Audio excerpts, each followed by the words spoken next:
aqui dos advogados, gente. O doutor Paulo e o doutor Leandro já chegaram aqui e a gente já vai, né, tem algumas perguntas para a gente já fazer aqui na programação. Vamos receber o boa tarde deles. Doutor Paulo, boa tarde. Tudo bem, doutor Paulo? Boa tarde, Oliveira. Boa tarde a todos os ouvintes da Mauá FM, né? É um grande prazer de poder estar aqui novamente e fazer esse serviço de utilidade pública. Vamos receber o boa tarde do doutor Leandro. Doutor Leandro, boa tarde. Seja bem-vindo. Tudo bem, doutor Leandro? Tudo bom, Oliveira? Boa tarde a todos. É um prazer estar novamente aqui no programa e responder as perguntas. Vamos lá, gente, já tem aqui algumas perguntas, algumas dúvidas. Doutor Paulo, como a segurada facultativa, na qualidade de dona de casa de baixa renda, comprova incapacidade no INSS? Olha, a pergunta aqui até assim, para muita gente, né, que pensa, mas o contribuinte facultativo, né, a gente sempre fala do segurado do INSS. Tem o contribuinte obrigatório, né, que é aquela pessoa que é ou empregado ou a pessoa que exerce atividade remunerada, né, esse é o chamado contribuinte obrigatório. E tem os contribuintes facultativos, que são aqueles que não exercem atividade remunerada, né. Então, é uma opção dele recolher para o INSS. E o facultativo, ele tem essa contribuição, tem essa modalidade de contribuinte facultativo de baixa renda, que é aquela chamada dona de casa, né, que é de família de baixa renda, cuja renda familiar não supera 2 salários mínimos, e aí ela recolhe 5% do salário mínimo por mês, né? Então, esse contribuinte facultativo, ele não exerce atividade remunerada. E aí, como é que faz para você provar que ela está incapaz, né? Que a pessoa está incapaz perante o INSS? O que acontece? A incapacidade, ela, para ter direito ao auxílio-doença, é a incapacidade para suas atividades habituais, né?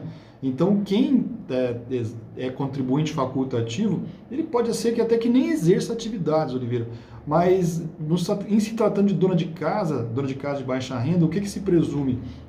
Que ele exerce atividade próxima de uma empregada doméstica, quase como se fosse uma doméstica, né? Uhum. Quem trabalha como dona de casa faz o quê? Faz a faxina todo dia, faz a comida, né, lava a roupa, essas coisas. Então é quase como se fosse uma empregada doméstica. Então, quando uma pessoa dessa fica doente, o que ela tem que provar? Ela tem que provar que não consegue exercer essas atividades, né, de dona de casa. Não é que tem que estar incapaz para toda e qualquer atividade. Então, isso até muitas vezes até o médico do INSS não se atenta para essa questão. Porque atividades habituais, ele tem que perguntar para a pessoa o que ela faz habitualmente. Então, é muito importante isso. No caso que você que tem um problema de saúde e é dona de casa, o médico tem que te indagar quais são as atividades que você faz, né? Porque não é assim ficar inválido pura e simplesmente, né? Porque não exerce atividade remunerada, não pode fazer nada. Não é isso. Você pode sim, você é dona de casa, você tem que fazer essas atividades quase iguais a de uma doméstica. Então, quando você está com esse problema de saúde e se eventualmente o INSS não reconhece, na justiça, o que você vai ter que demonstrar? Que você exerce essas atividades mesmo de faxina, de lavar roupa, né, de cozinhar, ainda que em menos intensidade que uma empregada doméstica, né, que ela é paga para isso, então ela tem a obrigação maior de cumprir aquilo lá dentro de uma jornada de trabalho, né? Agora, a dona de casa não tem jornada de trabalho de 24 horas, de 12 horas, 8 horas, né? Ela faz isso na medida da possibilidade dela. Então é o seguinte, é possível sim pedir auxílio-doença para a dona de casa e ela tem que provar exercício dessas atividades habituais, né? Que é o mais comum, a gente sabe disso. Uhum. Doutor Leandro e doutor Paulo, está chegando aqui uma pergunta, doutor Leandro, eu acho que está até relacionada com essa outra aqui. Pergunta para os advogados como funciona a aposentadoria por pontos, idade e tempo de serviço, por favor. Olha, Oliveira, essas modalidades que o ouvinte fala aí, são modalidades que estão na regra de transição, depois que a emenda 103 alterou, que promoveu a reforma previdenciária, ela criou algumas regras de transição. O que é a regra de transição? É quando você está próximo da aposentadoria, mas não fechou o tempo ainda. Então, nessa situação, você não tem o tempo para aposentar ainda, mas você já está há anos trabalhando, então para não causar uma injustiça tão grande com aquelas pessoas que estão na boca da aposentadoria, Pois é. o governo criou essas medidas essas regrinhas de transição, que é para você tem que fechar essas condições. Ainda essas condições, na verdade, elas são o quê? São uns requisitos adicionais, além daqueles requisitos normais para você aposentar. Então você não aposenta, na verdade, com o pedágio. O pedágio é o seguinte: você na aposentadoria que era normal, era 30 anos mulher, 30 anos de contribuição mulher, 35 anos de contribuição homem, então você não aposenta mais com essas regras, mas você tem um pedágio, quer dizer, você tem um tempo adicional.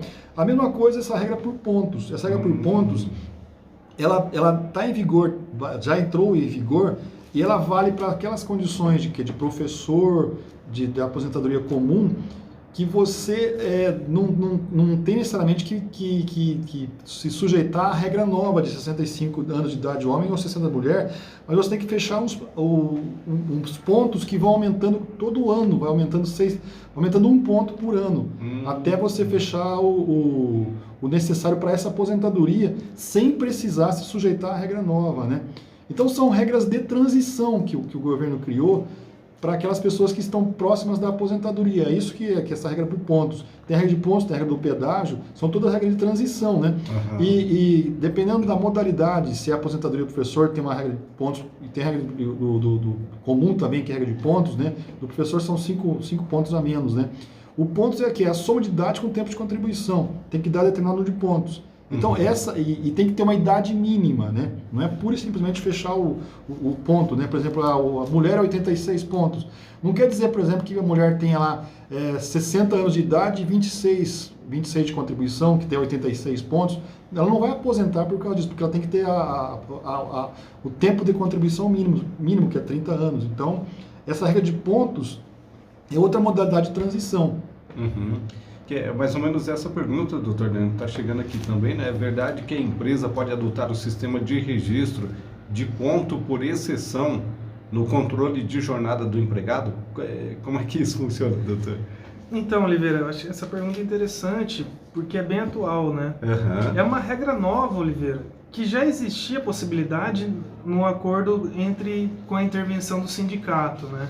No acordo coletivo, negociação coletiva, né? Convenção. Mas agora está valendo, a partir de 2019, está valendo essa regra que pode ser firmada entre o próprio empregador e empregado, sem a intermediação do sindicato. O que é isso, Oliveira? Normalmente a gente está habituado a entrar na empresa, bater o ponto, 8 horas. Você entra, você bate o ponto, na hora do almoço você bate o ponto de novo, depois quando você volta, você bate o ponto de novo, e na sua saída você bate o ponto novamente. É assim que funciona um controle de jornada normal, né? Esse ponto por exceção, como que ele funciona? Quando você chega no horário certo e sai no horário certo, você não precisaria bater o ponto. Por isso que chama ponto por exceção. Você só vai mexer no seu controle de jornada, no seu cartão ponto, se houver realmente uma exceção, uma hora extra, um horário que você chegou atrasado ou chegou muito adiantado, né? Precisou chegar mais cedo, por determinação do empregador. Nesses casos, você bateria o ponto, mas agora para bater todo dia, só às 8 horas, todos os dias, por exemplo, supondo que você tenha sido contratado para trabalhar nesse horário, né? Você não precisaria. Esse é o cartão ponto por exceção. Existe essa previsão já na CLT desde 2019 e ela prevê que a possibilidade desse sistema ser adotado entre um acordo entre o patrão e o empregado. Eles fazem um acordo por escrito e instalam esse sistema na empresa, que é o cartão ponto por exceção. Você só vai registrar alguma coisa lá se você fizer uma hora extra, se você fizer alguma coisa que foge à habitualidade. Então há essa possibilidade, sim. Doutor Paulo, quando o marido falecido estava recebendo benefício assistencial ao idoso, a viúva pode ter direito à pensão por morte? Olha, em regra não, porque a gente sempre fala aqui, né? O benefício assistencial ao idoso, que é aquele de idoso de 65 anos de idade ou mais, ou o benefício assistencial portador de deficiência, esses não são consideradas aposentadorias, né? Então eles são uma ajuda, né? Um amparo que o governo dá para essas situações em que a pessoa não consegue se aposentar, mas precisa de sobreviver, né? Então não tem 13º e ele não se converte em pensão por morte quando a pessoa falece. Mas essa é uma regra, mas existem exceções que são naqueles casos em que a pessoa tem o chamado direito adquirido, ou seja, quando a pessoa preencheu os requisitos para aquela aposentadoria, só que ela não requereu. Isso é até comum de acontecer, a gente vê muito isso aí no caso de, por exemplo, essas modalidades mais recentes de aposentadoria por idade mista, né?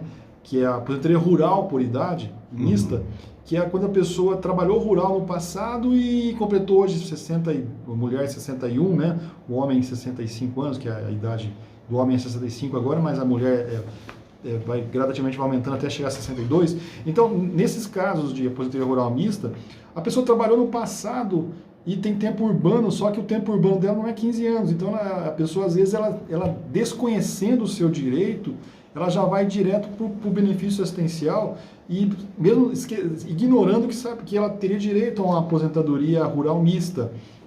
Então, é comum acontecer esses casos que a pessoa desconhece até o seu direito, né, de aposentar-se e passa a receber um benefício assistencial. E aí, quando vem a falecer, o mais comum é o INSS, não tem direito à pensão. Mas não tem direito à pensão, mas e se essa pessoa tivesse usufruído do seu direito de requerer o tempo rural na época, ela teria direito adquirido à aposentadoria.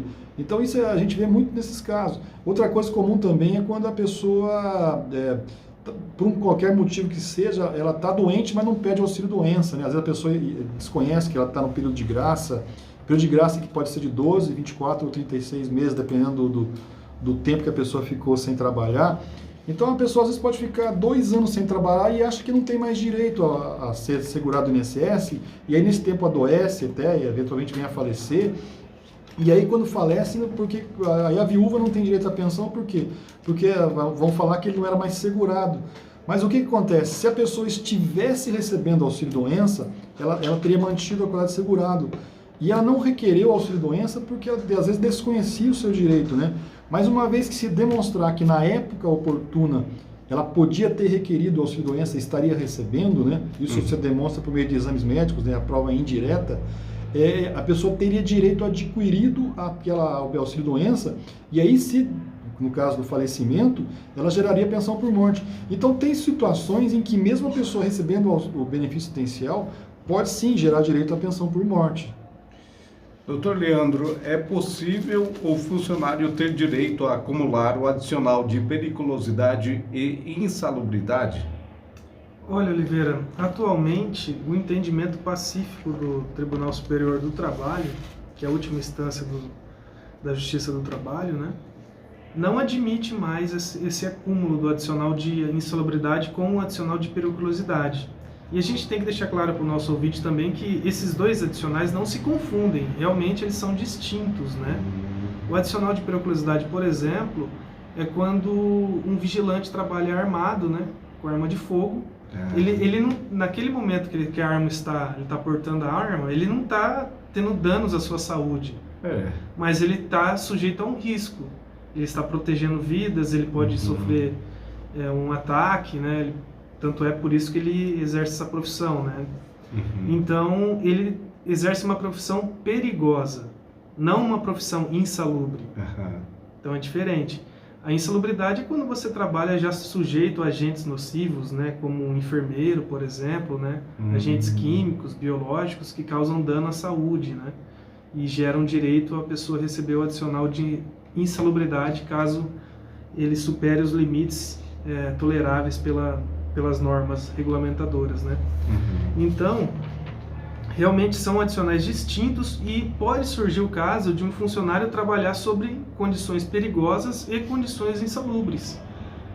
Mas ele não vai poder acumular esses benefícios, esses adicionais. Ele vai ter que escolher o mais vantajoso. E o adicional de periculosidade é 30%, né, sobre o salário mínimo, e o adicional de insalubridade vai variar de acordo com o grau da insalubridade. Pode ser leve, médio ou grave, né? E para superar o 30% da periculosidade, só se for um adicional de insalubridade no grau grave, que seria 40%. Aí teria que fazer a opção pelo mais vantajoso, né? Mas já houve época, Oliveira, que podia fazer, que a justiça entendia que podia acumular, mas o entendimento hoje pacífico é que não pode acumular esses 2 adicionais. Doutor Paulo, está chegando aqui uma dúvida. Queria saber se a pessoa que trabalha como religioso tem direito à aposentadoria do INSS. Olha, é uma dúvida que a própria lei já deixa bem claro isso, Oliveira. O religioso quem que é, né? É o pastor, né? O padre, né? Essas pessoas que a freira. Então, essas pessoas, ela é uma profissão, na verdade, o que eles fazem, né? Mas a lei previdenciária, né, a lei 8.213, ela não trata essas pessoas como empregadas, tá? Ela trata essas pessoas como trabalhadores autônomos. Então, essas pessoas, né, o padre, o pastor, a freira, né, essa pessoa que trabalha como religioso, eles têm que recolher como contribuinte individual, quer dizer, tem que pegar o carnezinho, né, e todo mês recolher, ou recolher no percentual de 20%, né, ou no 11%. Então, eles têm direito à aposentadoria, sim, desde que recolham. Não é a instituição que tem que recolher, são eles, né? É que como essas pessoas trabalham, Oliveira, como prestador de serviço para pessoa jurídica, a empresa, né, empresa entre aspas, né, a instituição religiosa recolhe uma parte e eles recolhem a outra parte, né? Então, a pessoa que presta serviço para pessoa jurídica, em regra, é dessa forma. A empresa recolhe uma parte e o funcionário recolhe outra. Só que eles não são empregados, eles são contribuintes individuais, trabalhadores autônomos. Doutor Leandro, quando a empresa e o funcionário não estão seguros acerca dos valores da rescisão trabalhista, o que é possível fazer para trazer segurança jurídica para ambas as partes? Agora tem muitos mecanismos, né, Oliveira, que podem trazer essa segurança jurídica tanto para o empregador quanto para o empregado. Uma situação, por exemplo, às vezes a pessoa está recebendo auxílio-doença por 2 anos afastada já do emprego, né, recebendo auxílio-doença, e não tem, a empresa não tem condições de colocar essa funcionária em outra função. Realmente é uma empresa pequena, com poucos funcionários, não tem o que fazer, ao mesmo tempo o empregado também não tem condições de manter a mesma função, ou seja, e ele tem uma condição indeterminada para saber quando ele vai recuperar a sua saúde, né? E aí ele quer fazer um acerto porque os anos vão se passando, vai ocorrendo a prescrição, né? Então, depois de 5 anos afastado, você não tem como mais pedir férias vencidas, por exemplo. Se passou 5 anos e o contrato ficou suspenso por 5 anos, você já vai perder alguns direitos, né? Então, o que é possível ser feito, Oliveira? Um dos caminhos é um acordo judicial. Um acordo que a gente pode chamar de extrajudicial, mas que é homologado posteriormente para o juiz, tornando-se assim judicial, né? Então, as partes fazem um acordo com intermediação do advogado também, né? E pede para o juiz do trabalho homologar esse acordo. Isso garante o quê? Que não vai ocorrer uma ação nova discutindo sobre aquele acordo, e garante essa segurança jurídica tanto para o empregado quanto para o empregador. Isso é uma solução, Oliveira, que parece simples, mas que não existia antes. Porque a gente falando assim, nossa, mas isso é óbvio. Mas não existia antes, né? Principalmente antes da reforma trabalhista, né? Então, há essa possibilidade de ajuizar essa ação, entre aspas, né, só para homologar esse acordo. Então, essa é uma das saídas, a saída mais... se houver essa possibilidade, a saída mais, digamos assim, mais ágil, mais fácil de resolver a situação, tanto para o empregado para receber os seus direitos, né? Quanto para a empresa também ter a segurança jurídica de que não vai ocorrer uma ação futuramente, né? Porque se você faz um acordo, Oliveira, sem essa homologação, o que acontece? O empregador faz esse acordo com o empregado. Olha, eu vou te pagar tanto, você assina o recibo que recebeu e que dá quitação total às verbas. E esse acordo, ele tem uma validade parcial, né? você pode questionar futuramente ele na justiça, né? Então o empregador não fica com uma segurança jurídica a ponto de que, olha, eu paguei e agora está tudo certo. Não, às vezes se você pagou errado, você pode sofrer uma ação trabalhista. E para o empregado também é bom fazer um acordo desse quando necessário, porque às vezes uma ação trabalhista pode demorar muito tempo, né? Então um acordo resolver amigavelmente pode ser uma solução também. E isso vai, é claro, respeitando a vontade de ambas as partes, né, Oliveira? Doutor Paulo, quem estudou em escola técnica como aprendiz pode computar esse tempo para a aposentadoria? Olha, tem uma possibilidade de quem estudou, primeira coisa, o tempo como aprendiz, se você demonstrar que trabalhou como aprendiz, o menor, quando ele trabalha como aprendiz, né, empregado, ele conta esse tempo, né? É diferente do estágio. Então, trabalhou qualquer atividade como aprendiz, você é empregado, né? Menor de idade pode trabalhar como aprendiz e empregado, conta esse tempo. Diferente do estágio, né? Agora, escola técnica, o que significa?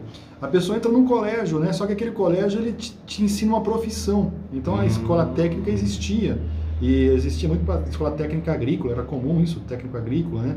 Então, essas escolas técnicas, a pessoa estudava, mas não só estudava no colégio, ela também exercia uma atividade. Então, quando tinha que fazer atividade curricular, a pessoa trabalhava mesmo. Era comum nesses casos a pessoa exercer atividade ou numa fazenda, no sítio, né? E trabalhando mesmo. E nesses casos aí, o que acontecia? A pessoa estava aprendendo uma atividade.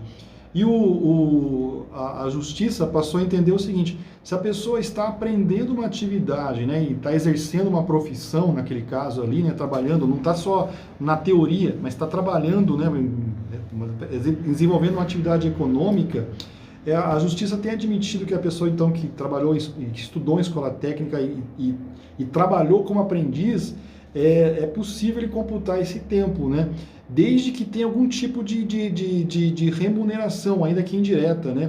Por exemplo, a escola pagava a escola dava para a pessoa a alimentação e moradia. É uma remuneração indireta. A pessoa estava lá e recebia aquilo, uma forma de compensação pelo trabalho que ela desenvolvia externamente, né? Então, se tinha uma remuneração ainda que indireta, é possível a pessoa computar esse tempo para aposentadoria. Isso é essa escola técnica dá um certificado e lá consta. Então, quem estudou numa escola dessas e conseguir esse certificado de que tinha remuneração, ainda que indireta, pode computar esse tempo para aposentadoria. A mesma coisa que serviço militar, né? A pessoa serviu o serviço militar há um ano, sei lá, 10 meses, aquele certificado que a pessoa prestou o serviço militar, ele conta como tempo de contribuição também.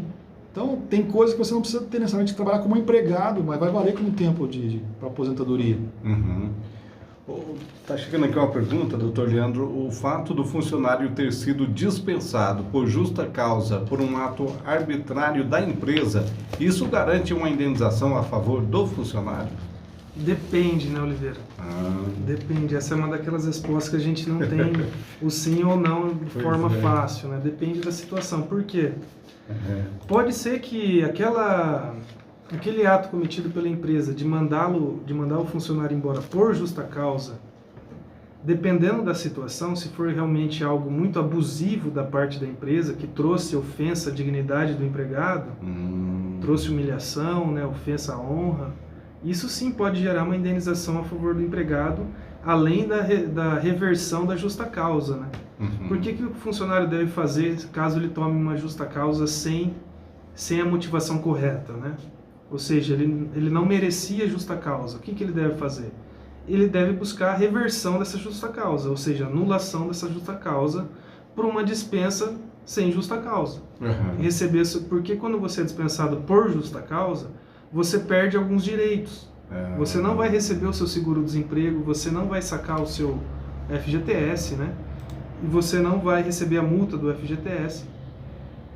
E além de outros direitos também. Então, no caso, para o empregado reverter essa situação, para ele ter o direito ao seguro-desemprego, ter direito à multa, né? 13º proporcional, o que ele deve fazer? ele deve pedir a anulação da justa causa com a consequência de reverter essa justa causa em dispensa sem justa causa. Agora, quando isso acontece, Oliveira, não é necessariamente que isso vai gerar também uma indenização. Às vezes a empresa aplicou a justa causa, mas era uma linha de interpretação que você racionalmente justificável. Não foi um abuso exatamente da empresa, mas sim realmente houve um exagero, mas que o funcionário provavelmente merecia pelo menos uma suspensão, mas por causa desse exagero ela tomou uma justa causa. Isso dificilmente vai gerar uma indenização por danos morais para o empregado. Ele vai conseguir sim a reversão da justa causa, tendo em conta a desproporcionalidade da aplicação da pena, né? Agora, para conseguir também uma indenização por danos morais, você tem que demonstrar que houve realmente uma ofensa à dignidade do empregado. Então tem que demonstrar isso por meio de testemunhas ou documentos, né? Filmagens, etc., que realmente houve essa ofensa, senão meramente vai ser aplicado a reversão da justa causa e com a consequência da pessoa receber os direitos dela como se tivesse sido mandada embora sem justa causa, né? Doutor Paulo, está chegando aqui mais uma pergunta. Eu recebo o auxílio doença há 3 anos por determinação judicial. Por quanto tempo, doutor Paulo, vou continuar recebendo? Olha, é uma pergunta que não existe uma resposta específica, Oliveira. O auxílio-doença ele tanto pode ser pago por pouco tempo, como pode ser pago por prazo indeterminado, né? Se o juiz, na sentença, na decisão que ele determinou a concessão do auxílio-doença, não fixou o prazo, também não significa que a pessoa vai ficar recebendo eternamente, né? Porque todos nós sabemos que todo mês, todo ano, né, o governo faz aquela operação pente fino, né? Não está fazendo com tanta frequência mais, né? Porque não tem estrutura também para dar atendimento. Mas isso não impede, mesmo que a pessoa esteja recebendo por ordem judicial, não impede o INSS de convocar aquela pessoa para fazer perícia médica, né? Periodicamente pode ser que ele seja convocado e aí a pessoa é obrigada a fazer a perícia médica do INSS, né? Mesmo que tenha conseguido por ordem judicial. E na perícia médica do INSS, pode até ser que o médico do INSS constate que ela não está mais incapaz, que não tem mais incapacidade. E aí, se o INSS cortar o benefício e o segurado entender que ainda assim ele está incapaz, só resta ele entrar novamente na justiça para pleitear uma nova perícia judicial, né? Então, a decisão judicial não vincula o INSS a todo ano continuar mantendo aquele auxílio-doença. Então, assim, não tem um prazo definido, né? É óbvio que vai chegar uma hora que a pessoa pode até ela converter aquele auxílio-doença, converter não seria até um nome equivocado, né? Ele pode pedir uma aposentadoria por idade, né?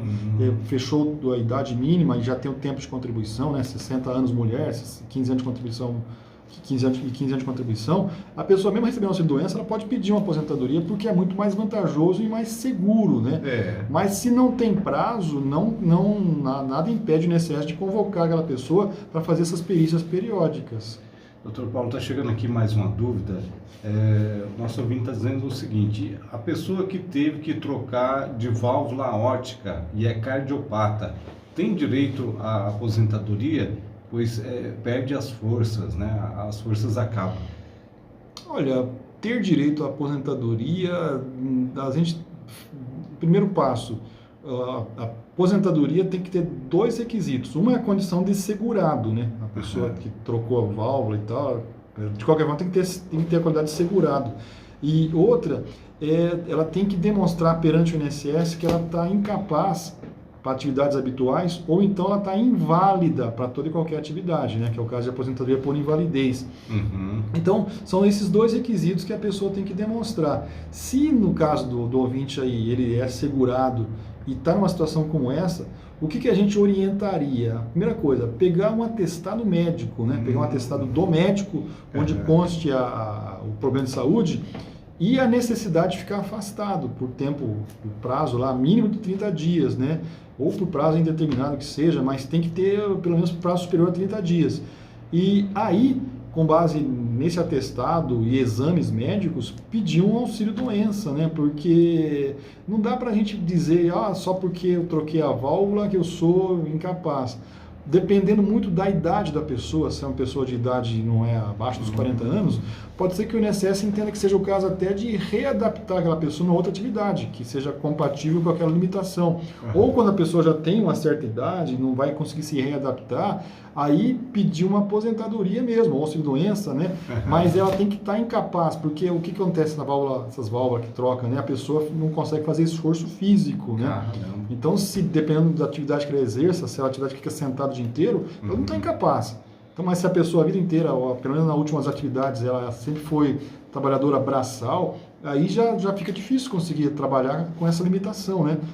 Ou a pessoa é incapacitada por causa da idade, ou tem que fazer uma reabilitação profissional quando a pessoa tem menos idade.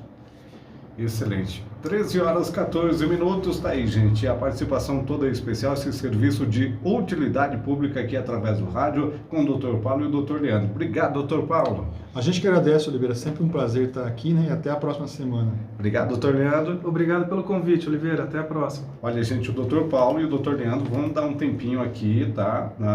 Nas dependências da rádio. Você pode vir aqui conversar diretamente com eles, tá? Se a sua dúvida for um pouquinho mais complicada, se você quiser passar mais detalhes aí com calma, né? Vem aqui na Avenida Ponta Grossa, bem do ladinho aqui da Real Livraria e Papelaria, tá? Nas dependências da rádio. Você já conversa aqui com os advogados, tá, gente? O Dr. Paulo e o Dr. Leandro prestam esse serviço de utilidade pública. 13 horas 15 minutos. Grande abraço, a gente volta na segunda-feira, né? Hoje é sexta, a gente volta na segunda, se o bom Deus assim nos permitir.